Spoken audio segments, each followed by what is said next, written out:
So I'm going to give everyone a second to arrive here. Hello. If you are just joining, welcome. Say hello in the chat. And I'm going live today to talk about the relationship between shadow and intuition, which maybe are two concepts that aren't always married together, but actually have a very deep and intimate and very interesting relationship. So if you're joining, say hello. And I'm going to get chatting in just a second here. I'm also going to try to load up this live on my laptop, see if I can check all of your comments much easier. So let's see. Okay.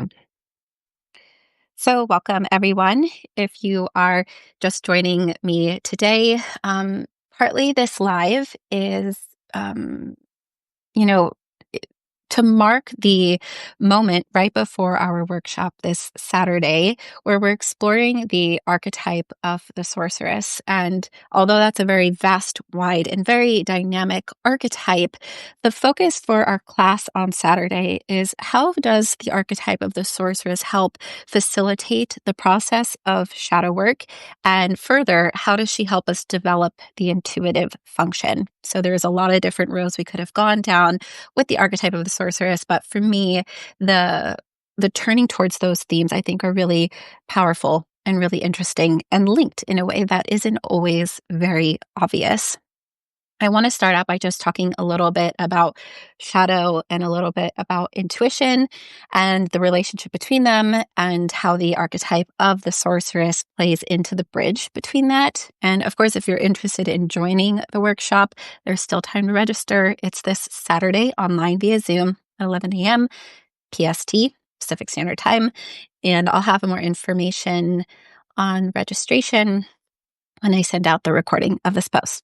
Okay, so if you're joining, welcome, welcome. Say hello. I would love to chat with you guys. So I invite your comments and reflections and questions as well, because we'll do a little bit of Q&A if anyone has any thoughts. Okay, so we're going to start out talking a little bit about the shadow. Probably this is a term you've heard before, but the shadow, um, it very often gets defined in a really narrow way, and understandably, because even when we look back at the Jungian tradition, the shadow is often discussed as what we might consider to be the dark side of the personality or the dark side of the ego, or all of these aspects, traits, qualities, dynamics that could be integrated into our personality, our conscious personality, but for whatever reason has not. And that might be because of a trauma. It might be because of certain cultural or familial dynamics that suppress certain qualities or interests. It might be just a natural factor of your own personality. So very often that's how we hear it talked about. Like an example would be perhaps you were in a family that was very agreeable, maybe on the surface, never fought, never expressed anger. And if any of that kind of frustration or even that sense of anger was to come up in you, they would push that down and say that's inappropriate. Don't act that way. Don't fight with your siblings, be kind. And what happens is the dynamic of anger gets pushed further and further into the shadow. And as that individual grows, they lack a maturity of how to express anger. They lack integration. They lack the ability to harness it and utilize it. And oftentimes, anger, although we think about that as maybe a negative behavioral trait, it oftentimes helps us kind of pull upon a force of character that allows us to establish boundaries, or it allows us to, push back where we need to push back, or, to express genuine anger when something is off base. And so if you lack a connection to anger, there might be a tendency towards being, say, passive aggressive, right? So your aggression only gets expressed in these really implicit ways. Or maybe you are someone who tends to be like a bit of a pushover, and you are frustrated maybe at this feeling that people are always kind of walking all over you, but you don't know how to, speak your needs or draw a boundary. Or sometimes we see anger in the shadow expressed as the flying into sudden rages. When a certain quality is in shadow, it oftentimes will express itself in these really sudden outbursts. And so you might be someone who's prone to road rage or, fly into an angry tirade after, your boss, said something to you that really frustrated you. And then you go back to that normal feeling of, oh God, like, why did I act that way? That's not like me. Those are all really typical dynamics of shadow.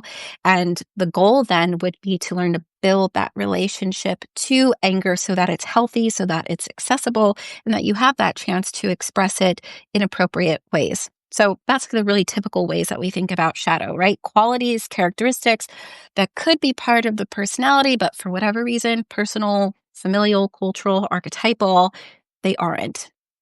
But if you have read some of the recent posts over on the Artemisian talking about shadow, recommending some books on shadow, I lay out some really interesting ideas from this book here. This is The Shadow and Evil in Fairy Tales by Marie-Louise von Franz. She is a Jungian analyst and was one of Jung's closest contributors. And on the very first page of the first chapter, she says on the shadow, the psychological definition of the shadow, which we must bear in mind before going into our material, can vary greatly and is not as simple as we generally assume. In Jungian psychology, we generally define the shadow as the personification of certain aspects of the unconscious personality, which could be added to the ego complex, but which, for various reasons, are not, right? So that's what we were just talking about. We might therefore say that the shadow is the dark, unlived, and repressed side of the ego complex, but this is only partly true. Jung, who hated it when his pupils were too literal-minded and clung to his concepts and made a system out of them, and quoted him without knowing exactly what they were saying, once in a discussion threw all this over and said, "This is all nonsense. The shadow is simply the whole unconscious." He said that we had forgotten how these things had been discovered and how they were experienced by the individual, and that it was necessary always to think of the condition of the analysand at the moment. So to me, this was revelatory, powerful, expansive. The shadow is not just this dark side of the ego complex. It's not just these qualities and traits that have been banished or repressed or are inaccessible. The shadow is the entirety of the unconscious, which to me says that when we interact with unconscious material, whether that's in an active imagination, in our dreams, if we get an intuition, if we get these sudden images or insights, if we are interacting with archetypal patterns and structures, we are in the realm of shadow. And I think partly what that speaks to is that our conscious perspective is always going to struggle to fully understand when we interact with that material, because by its nature, ego, we can sort of consider this bright light in the psyche, right? It's everything in the sphere of our awareness. But when unconscious patterns, dynamics, or images, symbols, those kinds of things tend to begin cropping up and sort of burst through that layer, we tend to find it disorienting, confusing, hard to penetrate, difficult to, build a structure or meaning around. Doesn't mean it's impossible, but it tends to evade simple ego logic, we might say. And so the shadow as the entirety of the unconscious means that whenever we do things like divination or dream work, or, starting to try to work on unpacking a synchronicity, we are in the realm of shadow. And we have to understand that we're not really the ones in control anymore. And so I think that's really important to keep in mind, right? The unconscious has a powerful shadow quality to it, but that doesn't mean that we're never going to be able to interact with it. Doesn't mean that we're not going to be able to refine our ability to kind of understand its language or interpret it or integrate those insights. And that's where I think the archetype of the sorceress is so interesting, because by her nature, she traverses the realm of shadow, right? She not only can be the guardian of the crossroads, like a Hecate figure, she's not only intimately, woven into the underworld, she practices the kind of unconscious languages, right? Divination, ritual work, magic. dreams, all of this realm is the realm of the unconscious and thus the realm of shadow. So if we want to use her as a guiding internal figure or to call upon her qualities, we can begin to facilitate shadow work. We can refine our ability to do things like divination, to do things like dream work, or in this case, also develop our intuition. So let's talk a little bit about intuition. Um, Intuition, once again, a very, very common word, but has a very deep tie to the Jungian tradition. The idea of intuition as a function of consciousness is from the Collected Works, Volume 6, Psychological Types. So Jung put forth this theory that all individuals' psyches have this kind of innate structure and hierarchy to it in how it expresses and how it interprets reality. And part of this was born from his own observation of how he saw his analysis, so his patients interacting, the peculiarities in himself versus his own colleagues. And there were these patterns of experience that he was noticing, the way people would explain their personal internal world, the way that they interacted externally. Some of them were more logical. Some of them seemed driven more by a moral feeling structure. Some seemed to interact with the sensate physical material world. Others would kind of get these gut feelings and instincts. And he saw it very clearly moving into these four sort of pillars or parallels that he called cognitive functions. So it's thinking, feeling, sensation, and intuition. You're probably familiar with those terms because Jung's core idea was borrowed from Myers and Briggs and then turned into their type indicator. So the MBTI, where you have certain personality types like ISFP or an ENTJ, that actually is born out of Jung's theory. But he didn't create the type indicator, and he doesn't speak about personality codes. What you hear him talk about or read about him talk about is something like an intuitive type or a sensate type or a thinking type, and how those functions are expressed both in an extroverted way or in an introverted way. So for me, I'm an introverted intuitive type. You might be an extroverted feeling type, et cetera, et cetera. So intuition is not just this idea of, oh, I have a gut feeling or I have this sort of prophetic insight. Those are products of intuition, but I think it's helpful, at least if we're approaching it from more of a psychological perspective, to think about intuition as this function of the psyche and how it mediates reality. So intuition, I want to read this really quick quote. This is The Practice of Psychotherapy, Collected Works, Volume 16. Very, very short, but I think it's really beautiful. Jung says, intuition gives outlook and insight. It revels in the garden of magical possibilities as if they were real. So one thing we want to keep in mind about intuition is that it exists in the realm of potentialities, possibilities, these intuitive insights, the way in which something seems to be unfolding, or all of the kind of energy, potentials, images, symbols that surround internal dynamics, external dynamics, individuals. And we get this sudden insight via the unconscious. And that's how we begin to approach a situation. So intuition stands in contrast to the sensation function, which is perceiving via our five senses, interacting with the material world. So we know what's real, or we know how to interact with something based on how it feels, how it smells, what we can see, what we can kind of, feel and interact with. And so sensate types tend to be very grounded, very in the here and now, basing, their insight around what is perceivable. And then intuitive types are perceiving via the unconscious. And that's the most simplest definition of intuition, perception via the unconscious. And so if we go back to this idea that shadow is the entirety of the unconscious, then intuition is a function of shadow, right? And anytime we tap into the intuitive function, we are tapping into communication via shadow.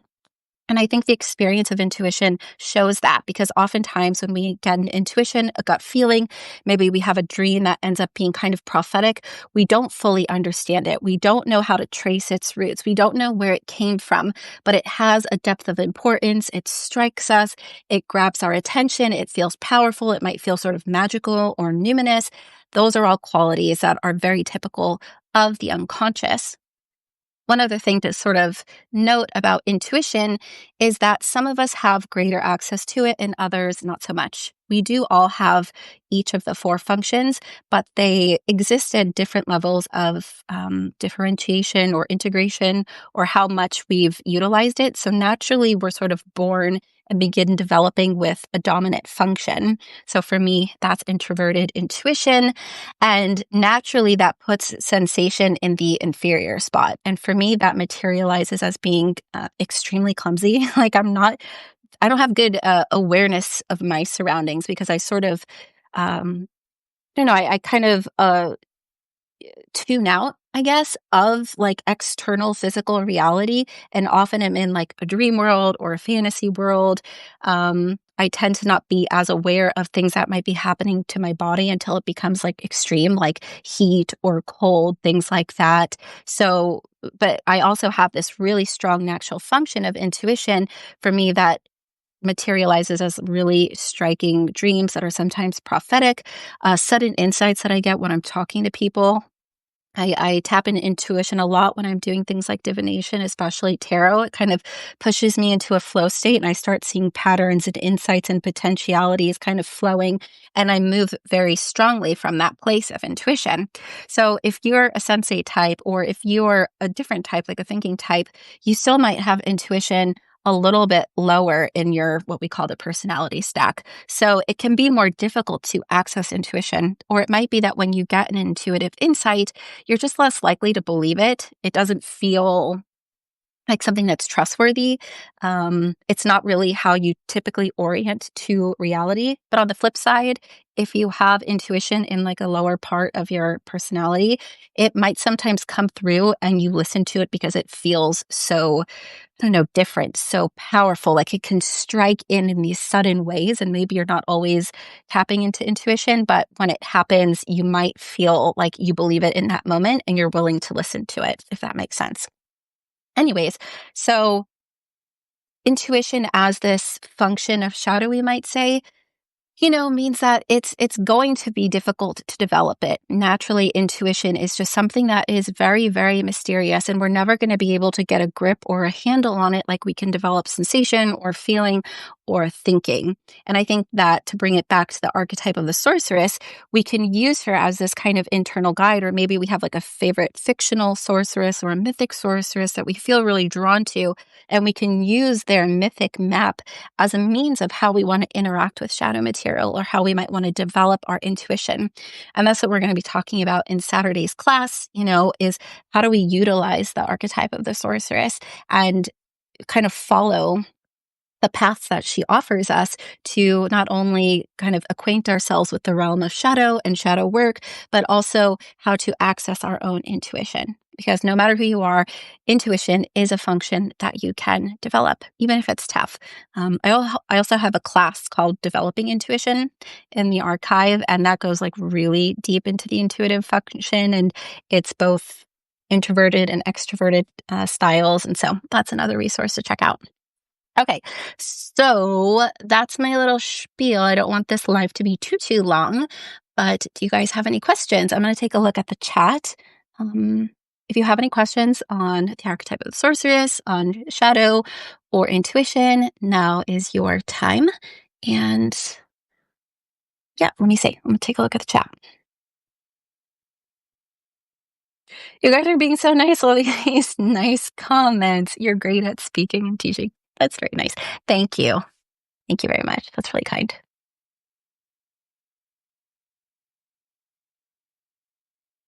Okay, don't see any questions yet, so I'll give you guys a minute if you're thinking. Um, One question that I hear come up a lot around shadow work is what is it and what does it look like and how do we even know if we're doing shadow work? I think if you Google shadow work, you tend to get these, I don't know, like these manuals or these guides that talk about shadow work in very narrow or very limited ways. Like, what are qualities that you don't like about yourself? Work on that. You know what I mean? And that can be an aspect of shadow work. But naturally, the shadow are parts of ourselves or parts of the psyche that are highly inaccessible or feel deeply antithetical to who we are as a person. And so oftentimes, even if you're like, I don't really like how I can get jealous sometimes, it's like, that's not really your shadow. Like your shadow is the thing that hangs behind you and you do not see it. And you tend to tap into it or express it. And when people point it out, you're like, I'm not like that. So that's really like deep, deep shadow is the kind of stuff that is very, very hard for you to see, hard for you to recognize, and hard for you to own. And I think one of the most courageous things someone can do is turn to a loved one, a close family member, their partner, their best friend, and ask them, what is the thing that you notice about me that seems to trip me up the most, or the thing that seems to cause the most trouble in my life, or the quality you notice that can be sort of problematic. And if you have enough of a rapport with them to have that honest exchange, their ability to show you your shadow is probably going to be more powerful than what you will consciously come up with. Does that make sense? Right? Because they can see your shadow and your shadow is behind you. You can, of course, begin to notice shadow qualities in other unconscious expressions. Your dreams is one of the most powerful places to mine shadow material because the unconscious is expressing itself through through your dreams.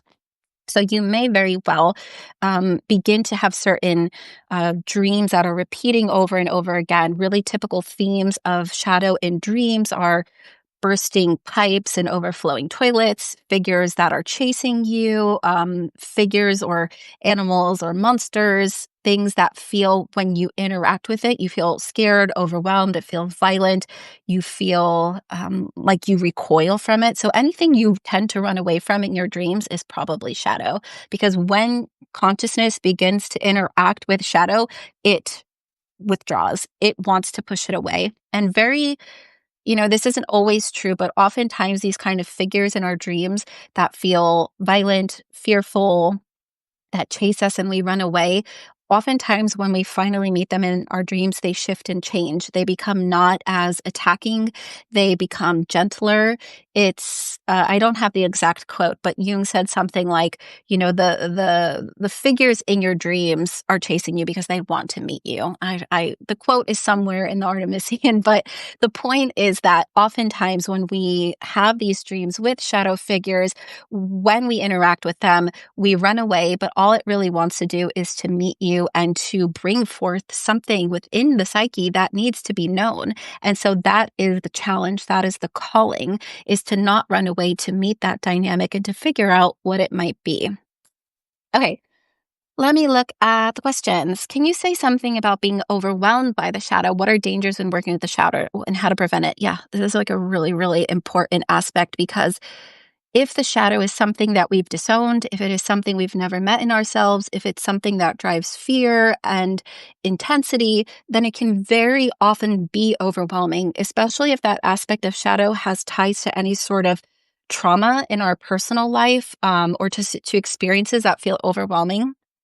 And what I really recommend is, if you're starting to do some really deep shadow work and you're uncovering things in yourself that are starting to feel overwhelming, it's important to take a step back and begin to resource. And I think resourcing can happen in many ways, but I would say two important ways is, on the one hand, we want to psychologically resource. So we need a strong ego. We need a strong conscious perspective to be able to meet the shadow and not to fall apart or not to become overwhelmed by it. And so you might want to, say, work with a professional, work with an analyst who can help mediate that experience and help you strengthen the personality, help you strengthen your psychological resilience, or you can move very slowly. I think dream work is a wonderful way to kind of titrate experience of shadow, because it's naturally, there's a bit of space from it, right? We're receiving unconscious contents via image and symbol rather than directly confronting it in something like a therapy session where you're, interacting with a memory that's overwhelming that you had locked away. So dream work can be a way that we can facilitate shadow that's much more gentle. We can develop and strengthen the ego through psychological work. That can be both an inner work form or externally. So the psychological side, right, builds psychological resilience. And then the other side is what I would call somatic resilience, because psyche and soma are intertwined. And very often when there's overwhelm happening, maybe it feels emotional or mental, but it's often also rooted in the body. And so somatic or body-based practices are really important for grounding you as you interact with shadow. And that might be building a physical practice in something like yoga or meditation or breath work, or somatic therapies like EMDR or somatic experiencing. And that helps strengthen that window of tolerance for you to be able to hold shadow material. So you really want to approach it from both sides. And I do have some articles in the Artemisian about this. I'm trying to remember what they're all called, but I think the Finding the Inner Mirror is one of them. Embodied shadow work is one of them. But anyways, check out the directory of posts, look under shadow or like somatic work, and that'll be a good resource. Okay. Thank you, Mark, for your great question. All right, here's another one. I'm new to Jung, and your observation that the shadow is the equivalent to the unconscious is very interesting. I know, right? It is really not something that we hear. And even if you read typical books by Jungian analysts, Jungian authors, Jungian academics, they're still only often referring to the shadow as that dark side of the personality, the flip side of the ego. Even in von Franz's book here, Shadow and Evil and Fairy Tales, she opens the whole book giving this, exploration of the shadow as the entirety of the unconscious. But then if you read her chapter in Man and His Symbols, let me just grab that really quick so you can see it. Man and His Symbols right here, which is a really popular book written by Jung and several other Jungians. In her chapter, when she's talking about the shadow, she's just saying it's the dark side of the personality. It's the parts of the ego complex that have been denied or never recognized, et cetera, et cetera. So you're going to see all of these different explorations of shadow. Here is von Franz's section 3. So, we want to hold complexity here, that I think the broader view of shadow is that it's the entirety of the unconscious, but the most accessible or most typical way that we'll see it expressed is that it's the dark side of the personality, or it's the traits that have yet to be integrated into the ego or have been repressed or denied, et cetera, et cetera. And both are true. And even beyond that, when we say that the shadow is the entirety of the unconscious, it can get even more complex, because then we can start looking at personal levels of shadow, cultural levels of shadow, archetypal levels of shadow.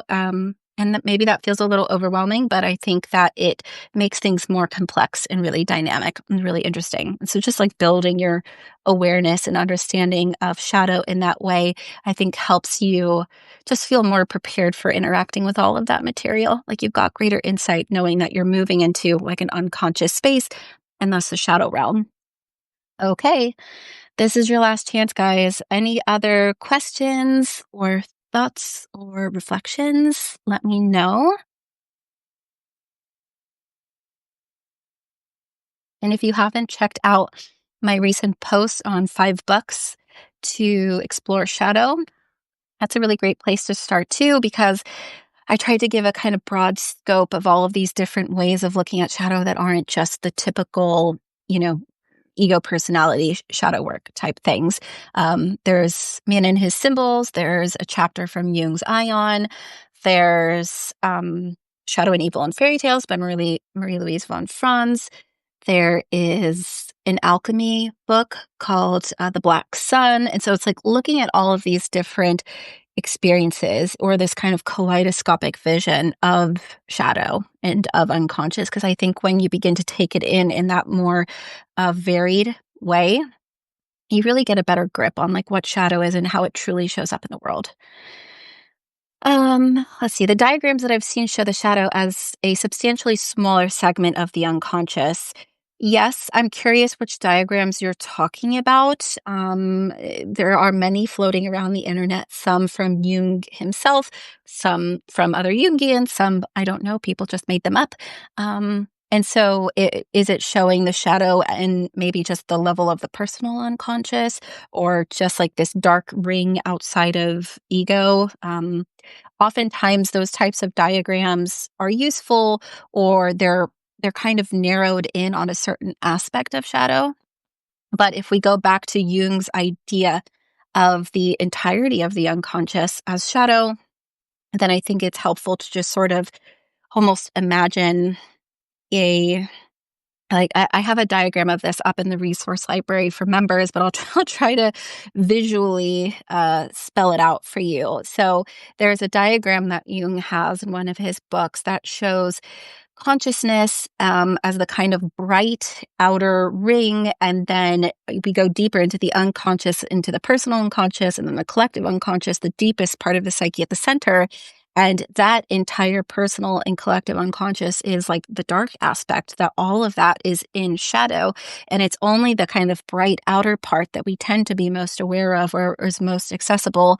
Another helpful image is, the iceberg, where you see the tip of it being consciousness, but the reality of its entirety is below the surface, so the rest of that iceberg is not something that we can see if we're just floating on by, but there is a greater movement or a greater body that exists below. And I think those are helpful images of taking in like the fullness of the psyche or the fullness of the unconscious as shadow, where only ego or consciousness is just like this little star, this little bright spot in the vast darkness of space, right? Of the unconscious space. Okay, well, that wraps up our live. If you guys are interested to learn more about this and explore these ideas, I invite you to join me on Saturday for it's called Sorceress and Shadow. We're going to be doing a deep dive into the archetype of the sorceress. We'll be exploring how to move through the process of shadow work, through her guidance, how to develop intuition. You can attend live, or you could watch a recording that will be posted the following day. So lots of options for you to explore these themes.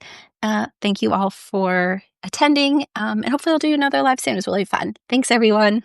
I'll talk to you later. Bye.